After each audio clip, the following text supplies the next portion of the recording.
During an interview with Bloomberg on Wednesday, White House Council of Economic Advisers Chair Jared Bernstein stated that the downgrade to America's credit rating by Fitch isn't giving credit where credit is due for legislation like the debt ceiling legislation and its deficit reduction, but that the debate over the debt ceiling that spawned that legislation was terrible policy and shouldn't have happened.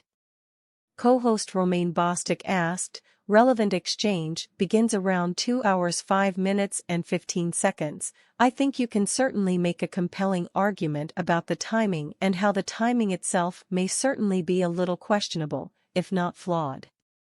The underlying thesis to this particularly about the politics of our country, the nature of that politics being disruptive to implementing fiscal policy, government governance, does that not ring true to you?" Bernstein responded, "It doesn't in the following sense. I think respective to the question you just asked, some of these commentaries in that spirit are glazing over critical differences between this administration and the last one.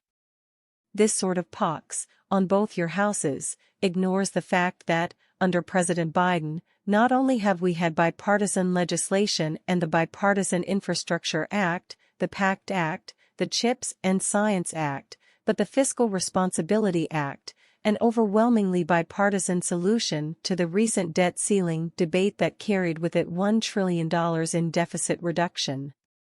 So, that goes exactly in the opposite direction, and if you don't give credit where credit is due, and you paint with such a broad brush, you're not going to provide the kinds of observations that give this a much more honest assessment." Later, Bernstein stated, "I think that President Biden and our team, working with members of Congress on both sides of the aisle, continue to pull legislative rabbits out of hats. So, look, nobody liked the debt ceiling debate. But the Fiscal Responsibility Act that came out of it had some positive attributes and reduced the deficit by around $1 trillion. It definitely shouldn't have had that kind of threat to default in there, taking the economy hostage and all. That's obviously terrible policy."